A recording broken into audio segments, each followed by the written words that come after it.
Doraemon का ये episode बहुत ही खास है। या ये एपिसोड अभी तक हिंदी में डब भी नहीं किए गए हैं। तो एपिसोड शुरू होता है और डोरेमोन खुशी खुशी नए खरीदे हुए डोनट्स का पैकेट लेकर घर लौट रहा था, लेकिन जैसे ही दरवाजे पर पहुंचा उसे कुछ अजीब सा महसूस हुआ। उसी समय नोबिता दौड़ता हुआ बाहर आया। जैसे कि सोचा था, नोबिता हमेशा कुछ गड़बड़ ही करता है। डोरेमोन ने सोचा, चलो पार्क में जाकर डोनट्स खा लेता हूँ, यहाँ नोबिता के चक्कर में सब खराब हो जाएगा। नोबिता अपने कमरे में वापस आ गया। उसे डोरेमोन की कोई जरूरत नहीं थी, बस उसे 300 येन चाहिए थे। उसने डोरेमोन के गद्दे के नीचे छुपाए हुए पैसे ढूंढने शुरू कर दिए। तभी उसे एक अजीब सा कार्ड मिला जो देखने में किसी नक्शे जैसा लग रहा था। अचानक कमरा अंधेरा हो गया। डर के मारे नोबिता कार्ड नीचे गिरा देता है। एक नीली रोशनी निकलती है। नोबिता जोर से चिल्लाता है और भागने की कोशिश करता है। तभी एक शैतान वहाँ प्रकट होता है और उसे पकड़ लेता है। शैतान रोते हुए कहता है, आप मुझे छोड़कर क्यों भाग रहे हो? क्या इसलिए कि मैं शैतान हूँ? नोबिता डर और हैरानी में समझ नहीं पाता कि क्या हो रहा है। शैतान ने कहा, चूँकि आपने मुझे बुलाया है इसलिए मैं आपको ये कार्ड दे रहा हूँ। बस हल्के से इसे हिलाने पर 300 येन निकलेंगे जो नोबिता को चाहिए थे। नोबिता बहुत खुश होकर पैसे ले लेता है, लेकिन फिर सोचता है, अगर मैंने इसे इस्तेमाल कर लिया और उसने मेरी आत्मा ले ली तो? शैतान ने कहा, अरे भाई, मैं आपकी आत्मा नहीं लूंगा, मैं तो बस आपकी थोड़ी सी हाइट लूंगा। 300 येन के बदले 1 मिलीमीटर हाइट कम होगी। नोबिता सोचता है, अगर मैंने ज्यादा पैसे निकाल लिए तो मैं बौना बन जाऊंगा, ये नहीं चलेगा। लेकिन शैतान उसे मनाता है, पैसे कम निकालो, चिंता मत करो, और जब तुम्हारे पास ये है तो पैसे की कमी की चिंता करने की जरूरत नहीं। शैतान ने कुछ गिफ्ट भी दिए, जैसे तौलिया, साबुन और दूसरी चीजें। नोबिता सोचता है, मैं तो अभी बढ़ रही उम्र में हूँ, थोड़ा छोटा होने से क्या फर्क पड़ेगा,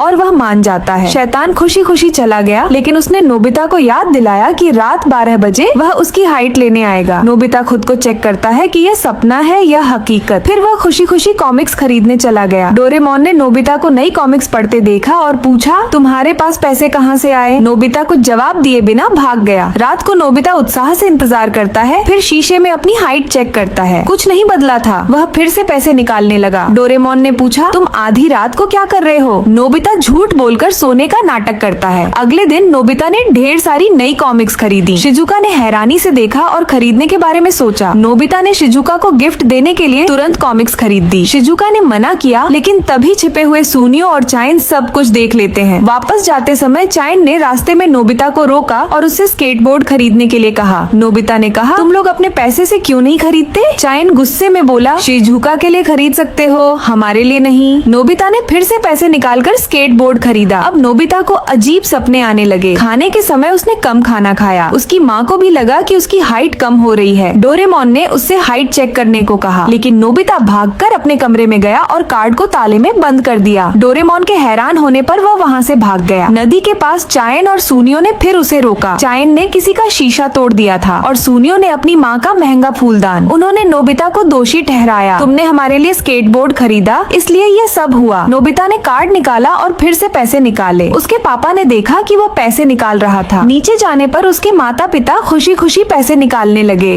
उन्होंने वादा किया कि वे अगले महीने पैसे लौटा देंगे। नोबिता को लगा कि अब उसकी हाइट बिल्कुल खत्म हो जाएगी। वह रोते हुए डोरेमोन के पास गया और सब कुछ बता दिया। डोरेमोन ने शैतान को बुलाकर सब कुछ वापस मांगने की कोशिश की, लेकिन शैतान ने कहा, मुझे पैसे नहीं, तुम्हारी हाइट चाहिए। रात 12 बजे मिलने का तय हुआ। डोरेमोन और नोबिता चिंता में इंतजार करते रहे। रात 12 बजे सब कुछ सामान्य था। डोरेमोन ने अपनी गजेट लाइट से उसे बड़ा कर दिया। उसने नोबिता को चेतावनी दी, अब इसे मत छूना, इसे सबक समझो। लेकिन शरारती नोबिता ने कार्ड फिर से निकाला। वह बोला, अब मुझे छोटा होने का डर नहीं, क्योंकि मेरे पास लाइट है। यहाँ नोबिता की हमेशा की तरह शिकायत है।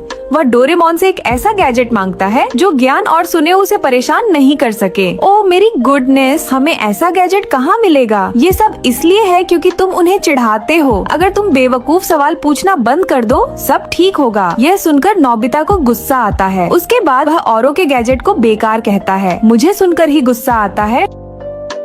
डोरेमोन जाने की कोशिश करता है और यह देखकर नोबिता थोड़ा डरा हुआ महसूस करता है, लेकिन फिर भी कड़ा बनता है और कहता है, अगर तुम जा सकते हो तो जाओ, बस वापस मत आना। अब भी गुस्से में वह कहता है कि वह देखना चाहता है कि डोरेमोन के बिना उसका क्या होगा। डोरेमोन असली दुनिया में वापस चला जाता है और यह तय कर लेता है कि वह नोबिता के पास वापस नहीं आएगा जब तक नोबिता माफी नहीं मांगता। बीच में नोबिता बाहर खेलने जाता है, लेकिन ज्ञान और सुनेओ उसे पकड़ लेते हैं, इसलिए वह सीधे घर लौटता है। वह खेलने नहीं जा पाने से दुखी है, तभी उसे डोरेमी मिलती है। डोरेमी उसकी चिंता करने के लिए यहाँ आई है। नोबिता डोरेमी की दयालुता से प्रभावित होता है। वह सोचता है कि डोरेमी डोरेमोन से बेहतर है। वह डोरेमी से मदद मांगने की कोशिश करता है, लेकिन वह उसे मना कर देती है। नोबिता निराश हो जाता है। फिर डोरेमी एक गैजेट लाती है जो उसने बनाया है। यह किस लिए है हमें देखना होगा। इसे केवल एक समस्या बताने की जरूरत है। अगर ये समाधान नहीं कर पाता है तो यह हमें रास्ता देगा। नोबिता अभी भी शिकायत कर रहा है, कृपया मुझे ऐसा गैजेट दो जो हमेशा मुझे परेशानियों से बचा सके। ये वास्तव में बेसिर पैर की बात है। नोबिता इसे आजमाने के लिए तैयार है। वह कुछ ऐसा चाहता है जो उसे ज्ञान की परेशानियों से बचाए। मशीन एक मैनुअल बनाती है और एक गैजेट तैयार करती है जो एक फ्राइंग पैन की टोपी है। ओ बाप रे,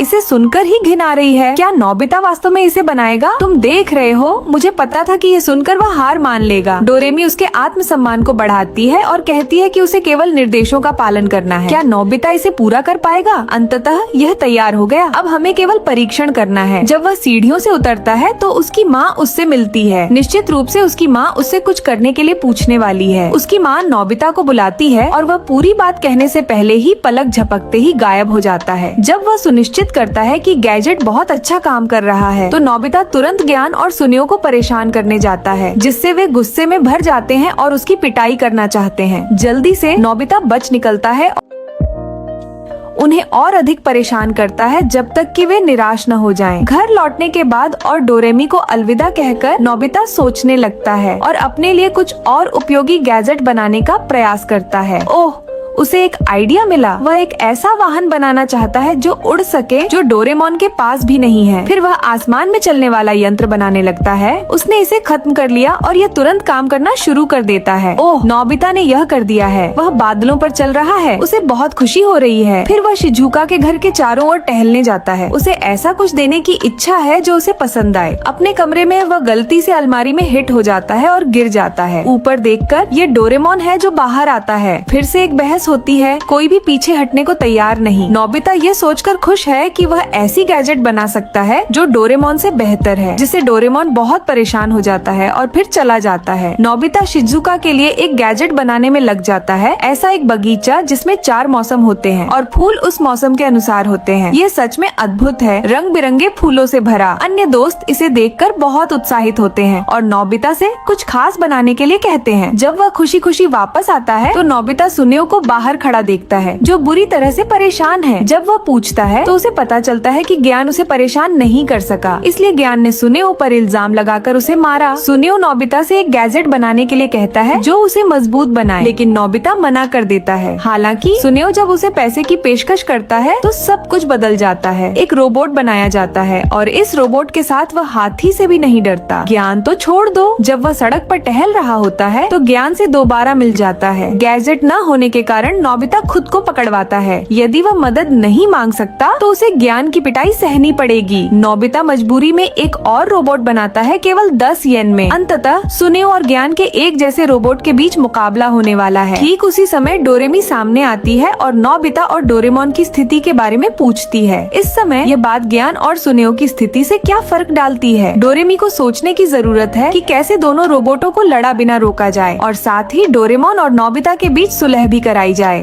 फिर डोरेमोन कहता है कि इंद्रोन को डोरेमोन ही रोक सकता है। वो दोनों वापस घर जाते हैं और डोरेमोन से माफी मांगने के लिए एक गैजेट बनाते हैं। थोड़ी मेहनत और माफी मांगने के बाद डोरेमोन नोबिता को माफ कर देता है और फिर ये सब जियान और सुनियो को रोकने के लिए आते हैं। डोरेमोन कहता है 1 मिनट रुको, मैं अभी आया, और फिर वो जियान और सुनियो की मम्मी को ले आता है। सुनियो और जियान ये देखकर चुप हो जाते हैं और लड़ाई करना बंद कर देते हैं। अंत में नोबिता डोरेमोन से अच्छे से माफी मांगता है और ये दोनों वापस से अच्छे दोस्त बन जाते हैं।